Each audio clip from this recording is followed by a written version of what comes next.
we open together into the new year with a very lightly adapted story from the author Grace Paley.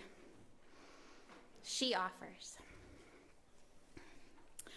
"My father had decided to teach me how to grow old. He wanted to begin as soon as possible. 'Please sit down,' he said. 'Be patient. The main thing is this. When you get up in the morning, you must take your heart in your own two hands. You must do this every morning.'" Grace says, "That's a metaphor, right?" He replies, "Metaphor? No, you can do this. In the morning, do a few little exercises for the joints, not too much, and then put your hands like a cup over and under the heart, under the breast," he said tactfully. "It's probably easier for a man. Then talk softly. Don't yell. Under your ribs, push a little. When you wake up, you must do this massage. I mean, pat. Stroke a little. Don't be ashamed. Very likely no one will be watching. And then you must talk to your heart." Grace is uncertain. "Talk? What?" He assures her, "Say anything, but be respectful. Maybe say, 'Heart, little heart, beat softly, but never forget your job, the blood.' You can whisper also, 'Remember, remember.'" I read this piece with a smile, with real delight, because it's teeming with practices of resistance. It's a wonderful way to begin this January theme, a sweet place to begin from together. Embracing aging can be a practice of resistance, especially when we commit to do this daily, to notice, to make gentle movements, to invite our awareness of the self fully alive, realized, inhabiting the present moment with our joy, breath, and being. Intergenerational friendships and celebrating other intergenerational bonds, familial and otherwise, are another approach we might take to practicing resistance. The possibilities abound if only we'll wend our way with them. And of course, practicing resistance can take the form of talking to yourself out loud, shamelessly, compassionately. It's wonderfully subversive, liberating, and empowering to interact with our bodies in this loving, relational way where the body is something you have, not something you are. What Grace Paley's father was teaching her and offering all of us, really, is that we have stewardship for these bodies we inhabit. We have both the responsibility and the opportunity to take care of ourselves, to greet even our own heart with a gentle and genuine enthusiasm each day, to appreciate the miracle of our lives in the act of living them. If you decide to take on this method of practicing resistance, and I recommend it to you, you'll notice as you practice that you're also developing your inner observer and strengthening your understanding of self with a capital S. As I've practiced having stewardship for my own body, I've begun to think of myself as having an Amelia package. I hold a belief, an aspect of my theology, that in other lifetimes I've had other packages. Inside of those packages, I've had different outward appearances, experiences, patterns of thought, gifts, talents, challenges, relationships to possibility, etc. This belief and aspect of my theology informs my living. That's the reason to have a theology, to allow it to give shape to your actions and decisions, to wrestle with it, to wonder and work with the thing over time, see what it does, and then adjust accordingly. To have a theology is not simply to have selected from among the available theologies the one that suits you best. This is not liking or agreeing or approving. Our spiritual and religious beliefs influence and impact our behaviors, our ways of being in the world day in and day out. Some groups of people demonstrate with their words and actions a preference for agreement about belief, especially theological belief. But we, interfaith practitioners of this UU community, have made no such commitment. We've shown no preference for a shared theological determination. So then, why bother practicing together? Why live our diverse theologies communally?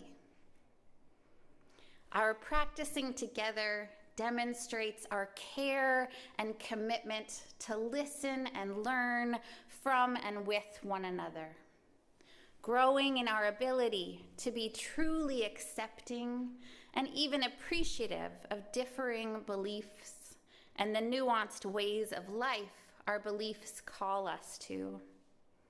We are seeking unity here, not uniformity. It's messy and wonderful, and I couldn't be happier that I get to practice with you. I had a dance teacher who used to say, not practice makes perfect, but practice makes permanent. The implication being that if you do something one way with enough repetition, you will always do it that way, and it will feel next to impossible to change. But here we are in the sweet expanse of time between the Gregorian and lunar New Year's. And I want to check in with y'all and ask you to really consider it for a moment. How is your life of spiritual practice?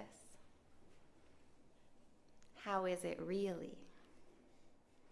It might not be perfect. It's probably not permanent. It's never too late to make slow, small changes and live into the fullness of them and all they have to offer you. Practicing resistance is part of a life of practice, but it's not the whole shebang. And I think perhaps it's best examined as one element of a full life, one feeling, one flavor among many. Our practice of resistance begins with an honest reflection on the question, what, where, and how am I actively resisting in my life? Because practicing resistance can have so very many forms, functions, and implications. If you've given something up lately, if you've made a New Year's offering of abstaining from something you routinely enjoy, then we're nearly at that 2-week mark where you're likely to feel oh so aware of how much energy it can require of us to not do, to resist. A craving, a habit, a pattern we've grown accustomed to, you can spend all of your time not doing if you're not careful. I spent at least some of this winter vacation, for instance, not writing sermons. I could frame it positively and instead say that I spent time resting, snacking, tidying, grooming, or meandering. But it's much more accurate to say I spent that time not writing, because that was the focus of the pattern of my thoughts, guiding my actions and my energy in the very hard work of not writing. I'm told that my great-grandmother used to say, It's just as easy to keep a clean house as it is a dirty one. I didn't know her, but her daughter, my Grandma Roxy, said the same, and then she'd laugh in a way that told me if I didn't get it now, I sure would someday. I think the secret they were trying to share with me is that I can go ahead and live in the mess, but I'll spend all my time and energy not cleaning. So I might as well clean and be done with it. Clean and be free. It's easy to imagine that practicing resistance is all positive or all negative. People do this with other qualities as well. Strength and flexibility come to mind. There's a temptation to reduce these down to being all good or all bad. But we can be too strong and not strong enough. We can be too flexible and not flexible enough.